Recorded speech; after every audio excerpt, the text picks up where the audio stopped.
Reforma a la ley de alquileres, vivienda para damnificados o expropiación funcional. La otra cara de la catástrofe.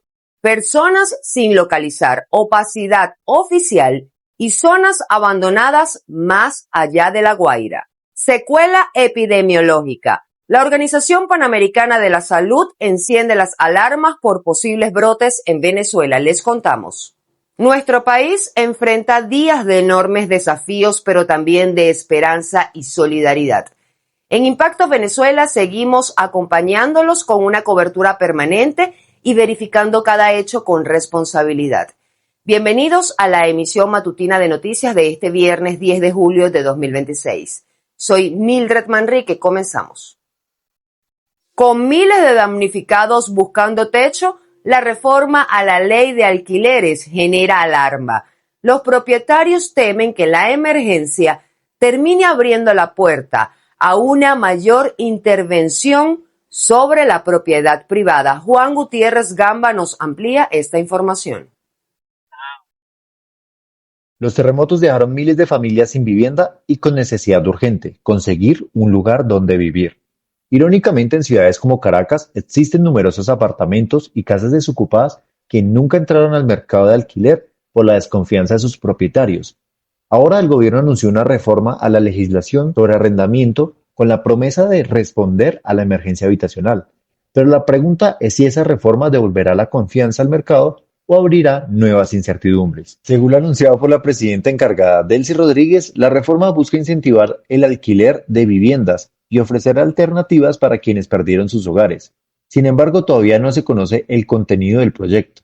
Especialistas explican que, en términos generales, cuando un inmueble deja de ser habitable por un desastre natural, las obligaciones contractuales pueden cambiar, aunque cada caso dependerá del contrato y de la legislación aplicable. Podríamos decir que existe la alerta o el miedo de unas ocupaciones forzadas usando el decreto de emergencia que se lo permitiría, pero esa no debe ser la opción. Incluso tenemos ya como conocimiento de amenaza de edificaciones que están parcialmente invadidas, donde comparten tanto el invasor como el propietario, donde con todo esto hay amenazas de tomar nuevas edificaciones. Eso no es lo que se busca, porque en medio de esto hay que respetar la propiedad privada. La falta de un hogar para los ciudadanos genera una incertidumbre peligrosa.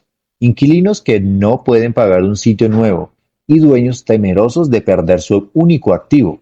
El mercado está bloqueado por la desconfianza. Sin garantías reales para el arrendador, el miedo a alquilar sigue siendo el mayor obstáculo para solucionar la vivienda de los afectados. El Estado conversar con los propietarios, llevar a cabo alquiler de edificaciones o de apartamentos con subsidio del Estado, donde se lleguen a acuerdos con los propietarios. No puede haber una nueva oleada de expropiaciones ni una nueva oleada de invasiones, porque eso lo que va a generar es caos. Incluso te voy a poner una estadística importante. Muchas de las edificaciones que hoy tienen etiqueta roja o etiqueta amarilla y fueron muy golpeadas por el terremoto son edificaciones invadidas en el centro de Caracas.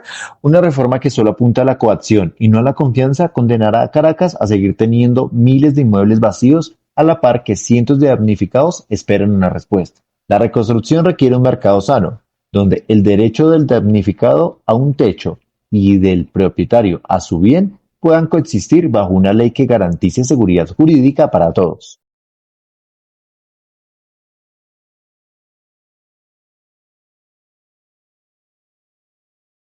Su voz es lo más importante para nosotros, por eso vamos a interactuar con la pregunta del día de Impacto Venezuela. Miles de venezolanos que quedaron damnificados necesitan una solución habitacional, pero ¿crees que Delcy Rodríguez sea capaz de intervenir la propiedad privada para resolver? Argumenta tu respuesta, los comentarios están a tu disposición, te leemos. Muchas familias siguen haciéndose la misma pregunta. ¿Dónde están sus seres queridos? A más de 2 semanas de los terremotos, el país continúa sin un registro oficial de personas desaparecidas. Ciudadanos y organizaciones intentan llenar ese vacío con plataformas y bases de datos improvisadas. Juliana Palmar con los detalles. A más de 2 semanas de la tragedia, Venezuela sigue sin un balance oficial sobre el número de desaparecidos. La ausencia de cifras verificables y la falta de información pública ha profundizado la incertidumbre de miles de familias y alimentando la desconfianza sobre el manejo de la emergencia. Para el coordinador nacional de Unión y Cambio, Ángel Medina, esta falta de transparencia refleja la pérdida de credibilidad de las instituciones encargadas de atender la crisis. Mira, es que es muy difícil pedirle a la gente, o es que es muy difícil que me pidas a mí que yo tenga confianza en un proceso que va a llevar ya Califaria. Es que no puede ser. No puede ser que sigan reciclando lo mismo que han hecho lo mismo. Y es verdad, ¿cómo el país va a confiar en eso? Por eso la única manera de que exista confianza, la confianza no es algo que tú decretas, ni que dices tenme confianza. La confianza se produce cuando hay acciones concretas. En un proceso de reconstrucción como el que necesita Venezuela, yo sí le tengo confianza a las Naciones Unidas. Le puedo tener más confianza a la Corporación Andina de Fomento, o al Banco Interamericano de Desarrollo, o a la cooperación internacional. Medina sostiene que las autoridades reaccionaron tarde frente a la magnitud del desastre y que la respuesta institucional no estuvo a la altura de las necesidades de la población. A su juicio, la opacidad con que han manejado la información dificulta la atención de los damnificados. Llegaron tarde. Pero es terrible, porque no solamente es llegar tarde, es la desinformación absoluta. Yo quiero preguntarle al pueblo de Venezuela y a ustedes mismos los periodistas, ¿ustedes saben quién es Juan Ernesto Zulbarán Quintero? Esa persona ha hecho una declaración desde que sucedió el terremoto para acá. Ha dado un parte de lo que ha sucedido y de qué es lo que se está haciendo en Venezuela. Pues Juan Ernesto Zulbarán Quintero es la autoridad única para la respuesta frente a los efectos dañosos causados por los eventos sísmicos. La tragedia de los desaparecidos continúan creciendo. Sin datos oficiales confiables, distintas fuentes estiman que podrían existir más de 50.000 personas cuyo paradero aún se desconoce. Ante este vacío informativo, voluntarios impulsaron la plataforma Desaparecidos Terremoto Venezuela, donde familiares reportan casos y buscan información sobre posibles sobrevivientes. Pero ¿qué implica para un país enfrentar una catástrofe sin un sistema oficial confiable de registro de desaparecidos? Creo que lo primero es recordar que Venezuela tiene años, décadas, sin siquiera un censo nacional. Y bueno, y no solamente un censo de la población, sino que sin ningún tipo de cifras oficiales. Nosotros publicamos, y te lo voy a compartir, un informe recientemente a los 8 días de la tragedia, donde señalamos muy enfáticamente que el Estado abdicó su deber de proteger a las víctimas. Entonces, ¿cómo afecta la falta de información oficial? Bueno, mira, que seguimos, el daño se sigue profundizando. Ya una tragedia de enormes magnitudes causa una herida profunda en Venezuela, pero evidentemente este desamparo, esta incertidumbre, lo que hace es agudizar el sufrimiento, la angustia, la incertidumbre. La búsqueda también se trasladó a redes sociales, grupos de WhatsApp y bases de datos colaborativas creadas por ciudadanos para intentar localizar a familiares rescatados, hospitalizados o aún bajo los escombros. Al final es un vacío, todas las cifras van a ser referenciales porque de nuevo las organizaciones de la sociedad civil primero no tenemos mandato, no tenemos atribución, cualidad para ofrecer cifras oficiales porque no lo son. Entonces lo que hacemos es un esfuerzo de tratar de generar indicadores, de mostrar la dimensión de la tragedia, pero al final, bueno, ¿qué va a pasar? Que siempre va a quedar en entredicho, que las autoridades van a decir que eso es mentira, que esos registros son falsos, que son sesgados, que son manipulados, que no son corroborables, aun cuando nosotros, las organizaciones, tenemos metodologías rigurosas, estándares de verificación, cuando el deber de ofrecer balances lo tiene el Estado. Pero la ausencia de censos y de estadísticas oficiales desde hace más de una década impide dimensionar con precisión el impacto de la catástrofe y convierte la falta de información en un nuevo obstáculo para las víctimas y sus familias. Para Impacto Venezuela, Juliana Palmar. No todas las heridas de la tragedia están en los titulares. Zonas como el Junquito Galipán y la Colonia Tovar luchan por levantarse, mientras sus habitantes denuncian haber quedado fuera del mapa de la emergencia y de la lupa gubernamental. Continuamos con María José Prado. Cuando un caraqueño quería escapar del ruido de la ciudad, el plan casi siempre era el mismo: subir a Galipán, comer una cachapa en el Junquito o pasar el fin de semana en la Colonia Tovar. Hoy esos mismos destinos muestran otra cara. Los terremotos dejaron restaurantes en ruinas, viviendas colapsadas, escuelas afectadas y decenas de familias desplazadas. Pero mientras toda la atención se concentró en La Guaira, estos pueblos quedaron prácticamente fuera de la atención, tratando de levantarse con el esfuerzo de sus propios habitantes. Mira, sí es muy normal que algunas comunidades queden fuera del foco. Recuerda que hay lugares que tienen más relevancia económica, política, socialmente, ¿no? Entonces, esos son los lugares que van a atacar primero, donde va a haber mayor ayuda, donde va a haber mayor insumo, y otros, por no tener tanta relevancia, no les van a llegar. Por ejemplo, toda la ayuda internacional tiene su foco en La Guaira, en Caraballeda o en Catialamar. Pero hay lugares de la misma Guaira, en Aiguatá, hacia el Junquito, incluso fuera del estado, como en Aragua, Choroní, incluso aquí mismo en Caracas, donde pues no se ve ayuda internacional. Estarán llegando insumos, pero es más las comunidades dotándose a ellos mismos que digámoslo así, el gobierno y todas estas organizaciones que están llevando la ayuda, puntualizándola en el lugar más afectado. En el Junquito, vecinos aseguran que fueron ellos quienes comenzaron a remover escombros y rescatar personas antes de la llegada de los organismos de emergencia. Comerciantes perdieron los restaurantes que sostenían la economía local y todavía esperan un plan de reconstrucción. En la Colonia Tovar, uno de los principales destinos turísticos del país, varias edificaciones quedaron inhabitables y cientos de personas tuvieron que ser reubicadas.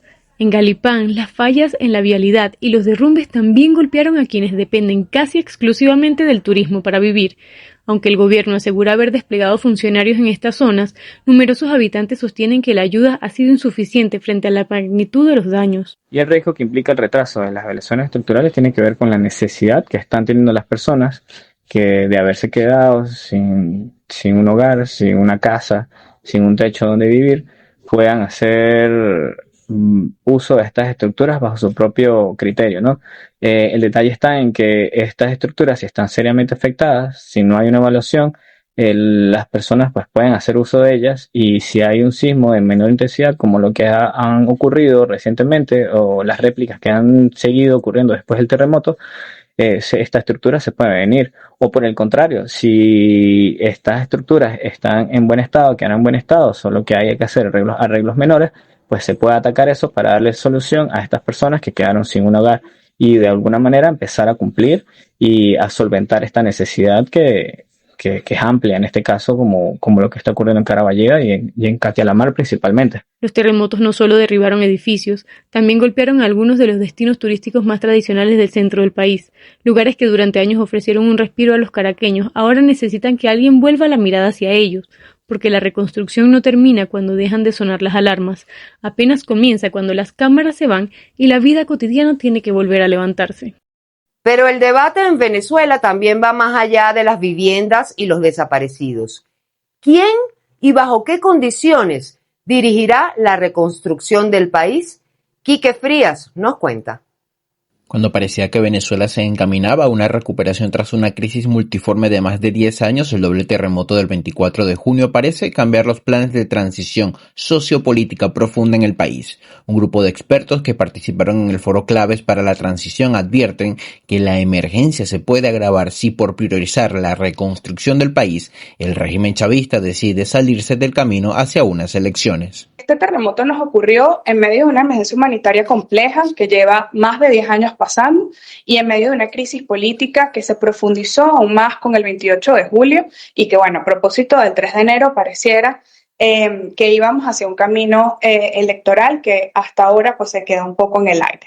La atención a la catástrofe, especialmente en el destruido estado de La Guaira, advierten, no implica descartar los esfuerzos por comicios electorales, sino que ambas rutas pueden y deben avanzar al mismo tiempo. No se trata de una desconexión o que intentemos continuar con la vida luego de toda esta tragedia, se trata de responder preguntas que surgen a propósito de la tragedia. ¿Quién va a gestionar esta crisis y cómo podemos lograr que esa crisis sea lo mejor gestionada posible? Y por eso es que las elecciones en este momento son una condición base para la reconstrucción. No podemos hablar de una reconstrucción de Venezuela sin hablar de democracia. Una brutal advertencia. El mismo régimen que ha gerenciado y multiplicado la crisis económica, política y social no podrá ser capaz de levantarlo de los escombros por su método y sistema opaco, corrupto y excluyente.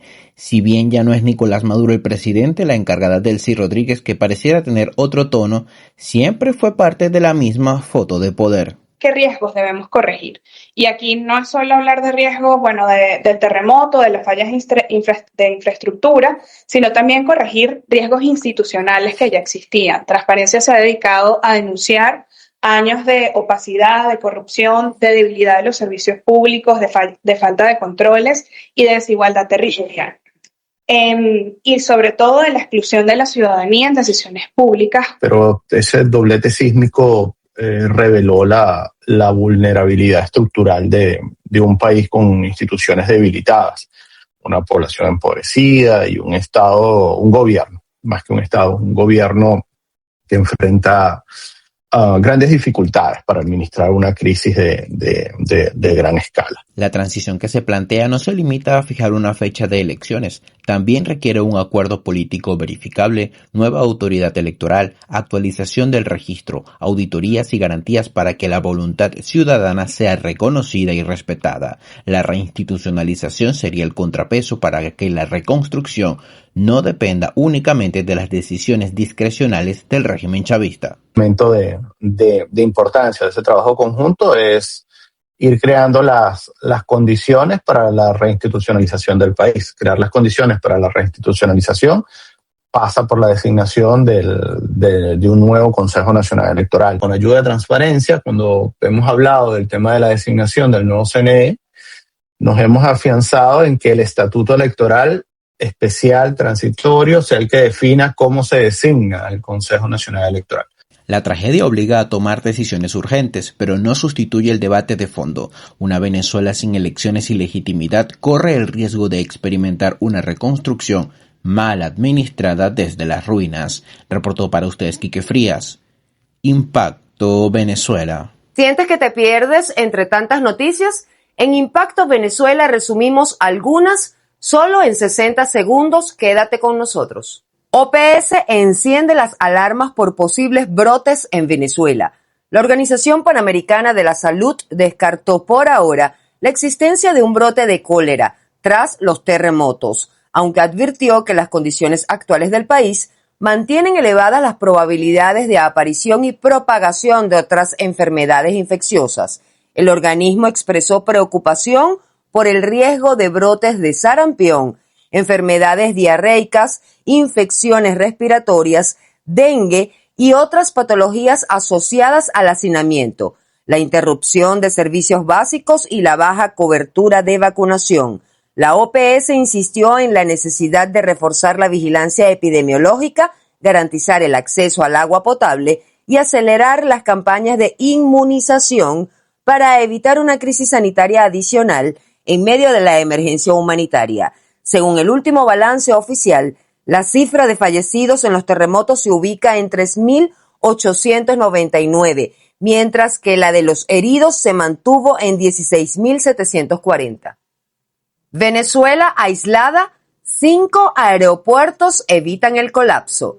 La Asociación Venezolana de Agencias de Viajes y Turismo aseguró que pese a las afectaciones sufridas en el Aeropuerto Internacional de Maiquetía por el doblete sísmico, la conectividad aérea internacional de Venezuela continúa garantizada a través de 5 terminales regionales. El sector destacó que aeropuertos como Valencia, Maracaibo, Barcelona por la Mar y Barquisimeto han asumido el papel clave para mantener las operaciones hacia destinos como Panamá, Bogotá, Punta Cana, Medellín y Miami, evitando un mayor aislamiento del país en medio de la emergencia. Sin embargo, representantes del sector advirtieron sobre la necesidad de reforzar la capacidad operativa y logística de estas terminales ante el incremento del flujo de pasajeros y la prolongada recuperación de Maiquetía.